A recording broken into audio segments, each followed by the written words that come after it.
Baik pemirsa, Anda masih bersama kami di Talkshow Jambi TV. Baik Ibu, apa nih bentuk sanksi yang bisa diberikan KPI Pusat jika ditemukan pelanggaran dalam siaran terkait pemilu kada? Sanksi sama ya gitu. Jadi karena ini urusannya pemilu, jadi pemberian sanksi pun kita bisa berkoordinasi juga lembaga terkait dengan KPU, Bawaslu dan juga Dewan Pers gitu ya.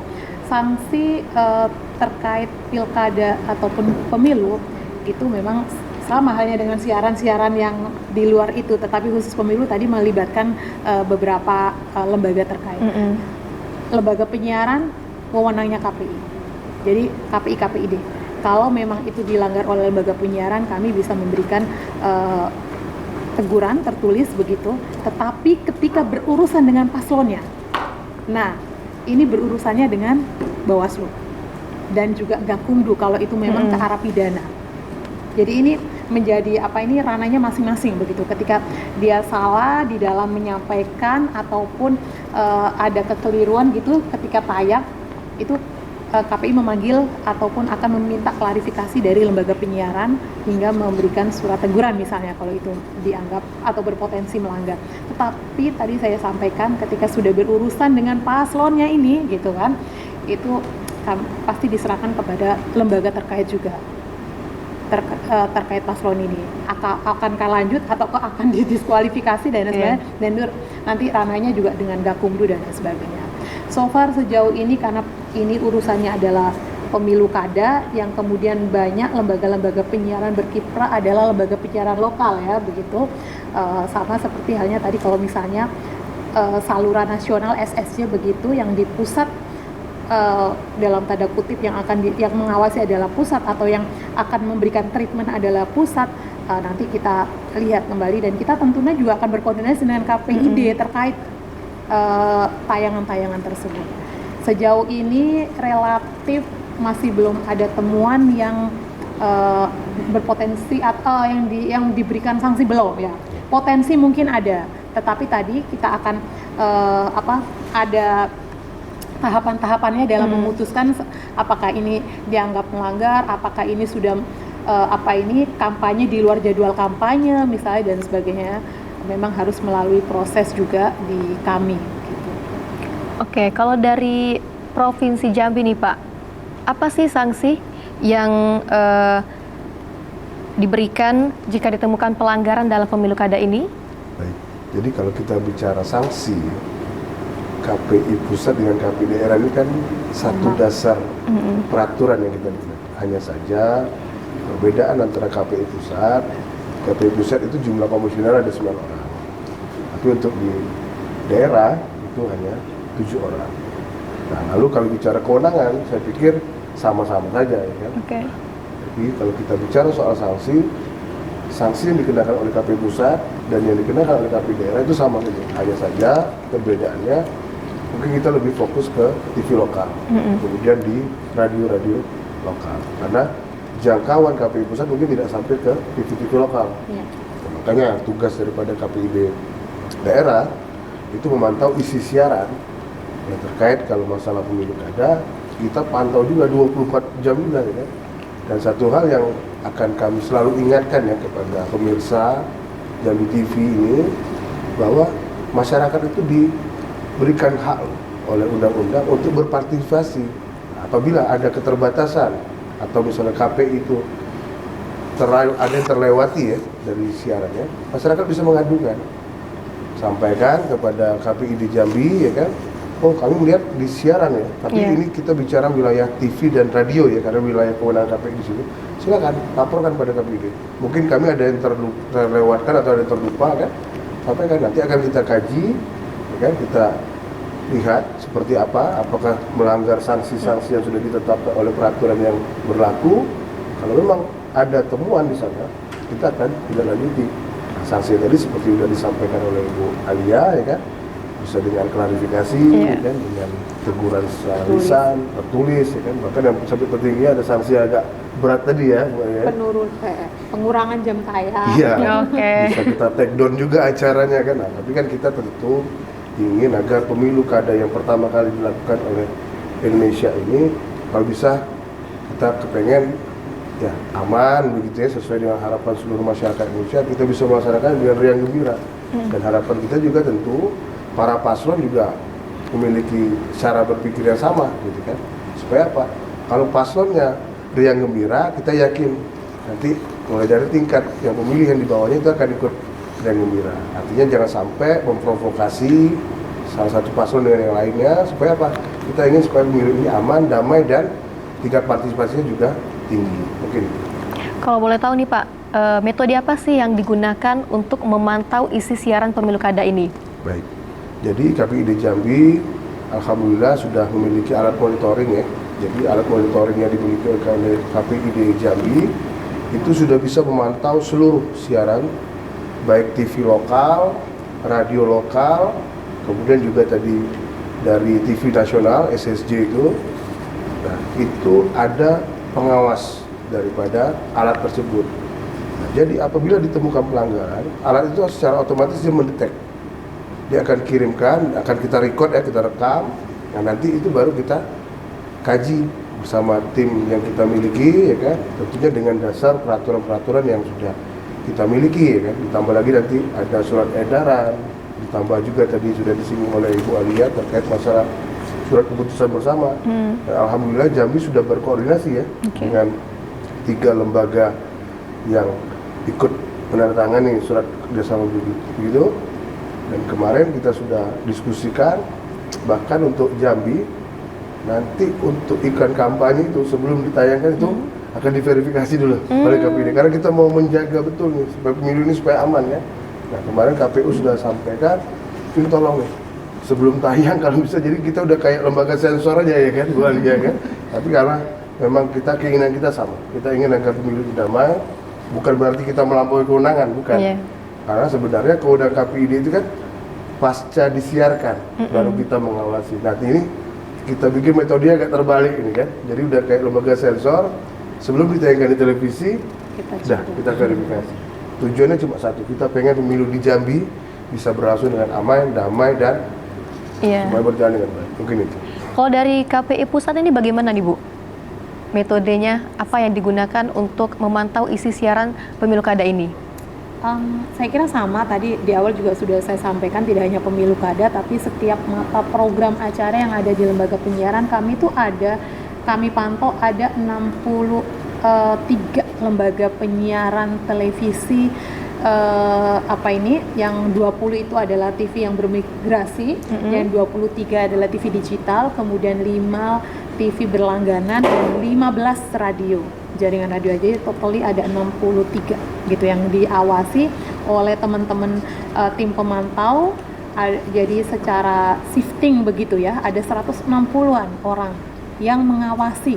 Nah, jadi nggak lengah sedikit pun itu ya, itu satu. Jadi ada bergantian begitu. Jadi ada sekian 64 yang kita awasi dengan tiga shift gitu ya. Itu satu. Yang kedua, tentunya dari hasil sama, kita juga ada hasil taggingan yang memang tidak sesuai dan sebagainya. Kemudian juga menghitung berapa kali, tadi kan ada batasan tuh iklan 10 kali. Kita bisa menghitung. Menitnya kita bisa menghitung juga. Tadi ada 30 detik, kalau lebih misalnya 40 detik kami bisa tahu.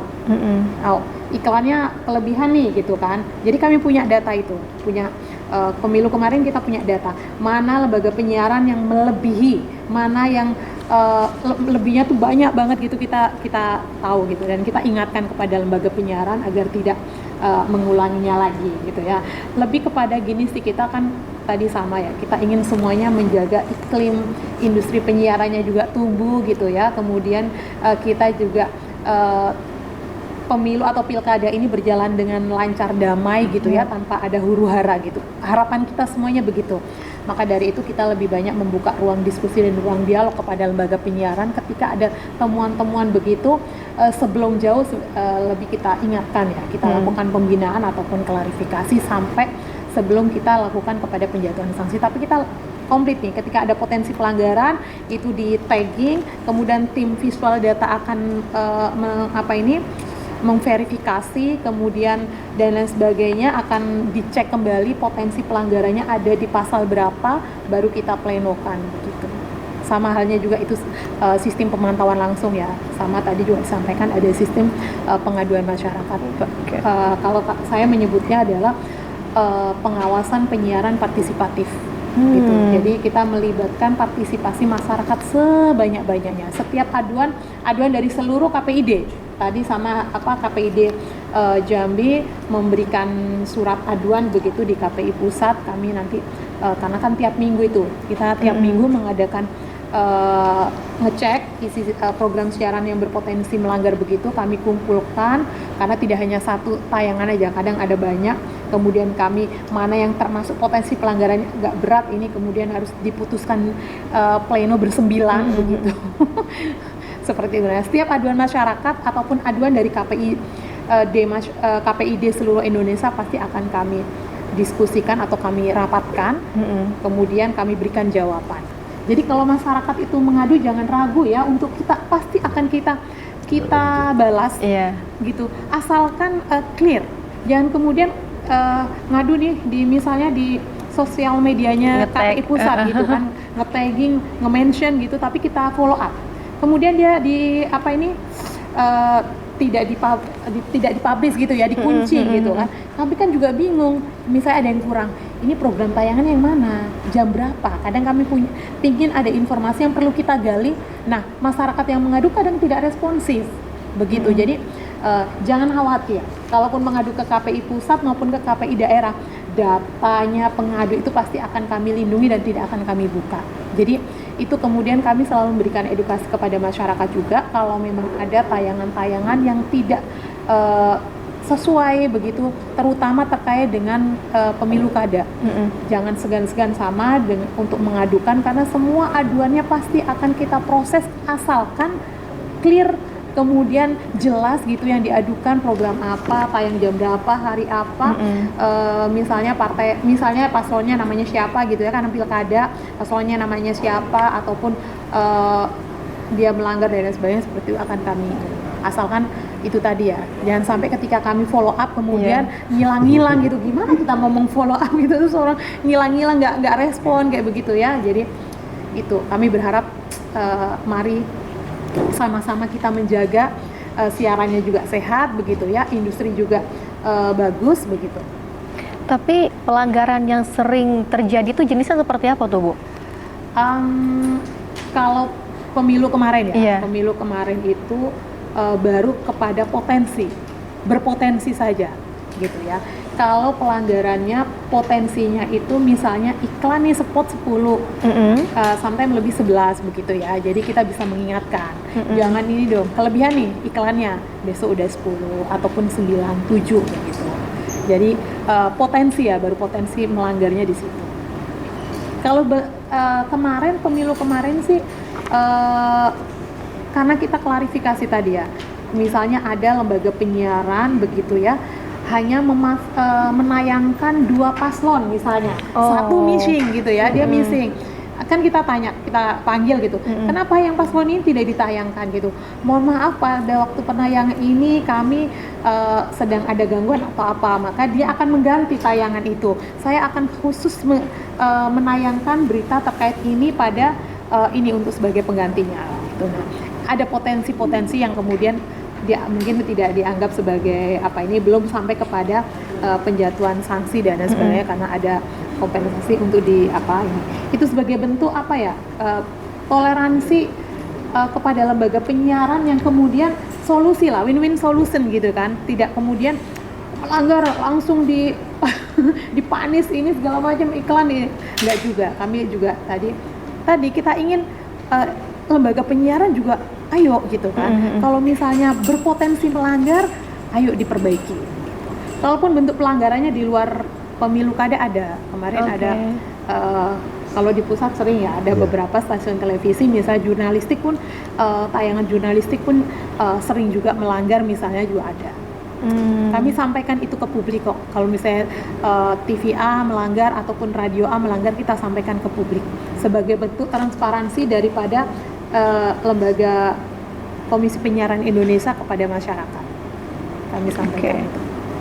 Baik, kalau untuk KPID Jambi nih Pak, bagaimana sih apa sih yang akan dilakukan untuk mencegah penyebaran berita hoaks ini? Gitu. Baik. Jadi yang sudah dilakukan oleh KPID Jambi, kami sesuai dengan tupoksi yang kami miliki. Oke. Jadi fokus KPID Jambi itu kan terkait masalah Hulu Kada itu pertama masalah pemberitaan. Lalu kedua masalah penyiarannya, yang terakhir masalah iklan kampanye. Nah, kami sudah menyampaikan surat edaran kepada seluruh lembaga penyiaran yang ada di Provinsi Jambi ya, baik TV maupun radio, terkait dengan ini loh, hal-hal yang tidak boleh dilanggar, ya kan? Jangan sampai nanti ketika ada temuan, ya kan? Nah, ini kita akan proses tadi seperti yang tadi saya sampaikan, ya kan? Kita akan panggil, ya kan?